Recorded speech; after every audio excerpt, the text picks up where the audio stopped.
دوستو یہ 1917 کی بات ہے۔ عراق کے پہاڑوں میں برطانوی جنرل سٹینلے مودے کا ایک چرواہے سے سامنا ہوا۔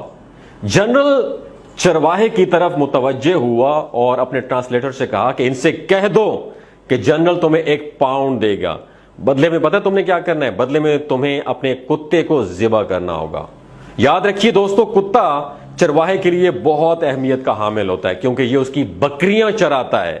نمبر 2، دور گئے ریوڑ کو واپس لاتا ہے۔ نمبر 3، کتا درندوں کے حملوں سے ریوڑ کی حفاظت کرتا ہے، لیکن پاؤنڈ کی مالیت تو آدھے ریوڑ سے بھی زیادہ بنتی ہے۔ چرواہے نے یہ سوچا تو اس کے چہرے پر لالچی مسکراہٹ پھیل گئی۔ اس نے کتا پکڑ لایا اور جنرل کے قدموں میں ذبح کر دیا۔ جنرل نے چرواہے سے کہا اگر تم اس کی کھال بھی اتار دو تو میں تمہیں 1 پاؤنڈ اور دینے کو تیار ہوں۔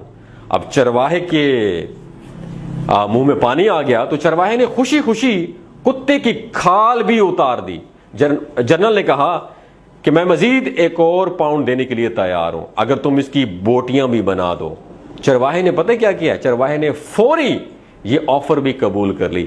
جنرل چرواہے کو 3 پاؤنڈ دے کر چلتا بنا۔ جا ہی رہا تھا، چند قدم آگے گئے تھے کہ اسے پیچھے سے چرواہے کی آواز سنائی دی۔ وہ پیچھے پیچھے آہستہ آہستہ آ رہا تھا اور کہہ رہا تھا جنرل صاحب میری بات سنیں، اگر میں کتے کا گوشت کھا لوں آپ مجھے 1 اور پاؤنڈ دیں گے؟ تو جنرل صاحب نے انکار میں سر ہلا دیا۔ اس نے کہا کہ میں صرف تمہاری نفسیات اور اوقات دیکھنا چاہتا تھا۔ تم نے صرف 3 پاؤنڈ کے لیے اپنے محافظ اور دوست کو ذبح کر دیا، اس کی کھال اتار دی، اس کے ٹکڑے کیے اور 4تھے پاؤنڈ کے لیے اسے کھانے کے لیے بھی تیار ہو، اور یہی چیز مجھے یہاں چاہیے۔ پھر جنرل اپنے ساتھیوں سے مخاطب ہوئے کہ اس قوم کی لوگوں کی سوچیں یہی ہیں، لہٰذا تم ان سے خوفزدہ ہونے کی تمہیں ضرورت نہیں ہے۔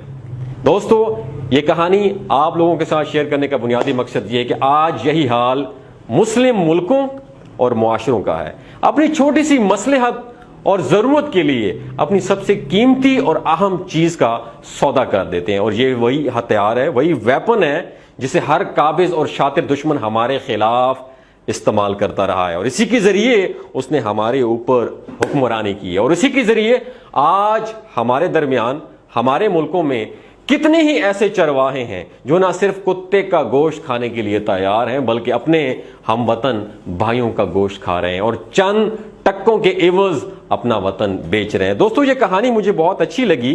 میں ایک آرٹیکل پڑھ رہا تھا تو سوچا آپ لوگوں کے ساتھ بھی شیئر کرتا چلوں۔ آپ نے اس کہانی سے کیا سیکھا؟ نیچے کمنٹ سیکشن میں اپنا ایکسپیرینس ضرور شیئر کیجیے گا۔